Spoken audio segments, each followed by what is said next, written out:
Nasha, our CEO, and Hourinaz, our Director of Science. We're just at the American Society for Cell and Gene Therapy Conference in DC.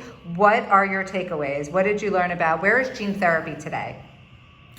Well, it certainly was an exciting conference. It was completely packed. Could not even find a seat to sit on in most rooms, which just kind of shows you the enthusiasm that's behind gene therapy right now. I think for me, and Hourinaz, I mean, you tell me what you took away. For me, it was just amazing to see the number of diseases that are in clinical trials right now and the positive data that we're seeing. A lot of that, a lot of scientists, a lot of companies were there displaying their data, and I left feeling that, wow, there's a lot of hope and things are moving. There's some holdups with the FDA, but things are moving and progressing. What about you? Yeah, I agree. There's a lot happening in the field, and we actually heard several other projects that are related to brain disorders that are very close to getting approved. So that those will basically be the second and third gene therapies ever for a brain disorder. Wow. So that's really exciting. And we also heard a lot from just the experts in the field who are focusing on the brain, because it was a big conference. People are doing gene therapy for muscle, for cancer, for brain, for sort of all parts of the body. And one thing that seems to be holding the field back a little bit is toxicity issues, but we actually learned that for the brain that doesn't seem to apply as much. So that's really promising for us.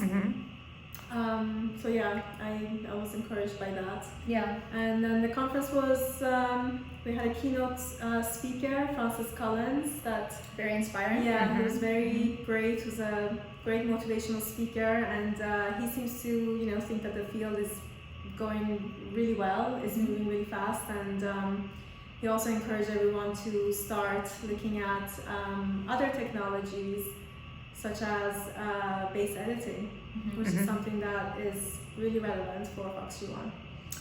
Exactly, and So that was news. That was kind of news to us. That was news. I mean, we always felt that base editing is so far away, but even the amount that, so I didn't know this, but ARPA-D, is a government agency that's going to mimic DARPA, if everyone's heard of DARPA. And there's $1 billion being put into that for biomedical research and focused on things like base editing. So with that kind of support, and we kept on hearing the word rare disease a lot, actually. So especially in Francis Collins's keynote talk, that's what he was focusing on. He was like, there's all these rare diseases that we need to come together to find cures for, and these are really promising modalities. And you said something about a takeaway about our gene therapy team that we're funding was very encouraging to walk away knowing that we're working with, that some of the best minds in gene therapy are working on FOXG1. Yeah, right, exactly. Yeah. So definitely within the space of brain gene therapy, we really are working with the best labs that are out there. Great. Exactly. And they spent a lot of time with us. That was also amazing. It's great. We've been in COVID for a while. We haven't been able to visit our scientists, so to be able to sit down with our postdocs, our scientists for hours and brainstorm and to think of new strategies, it was pretty amazing. Great. Thank you. Thank you.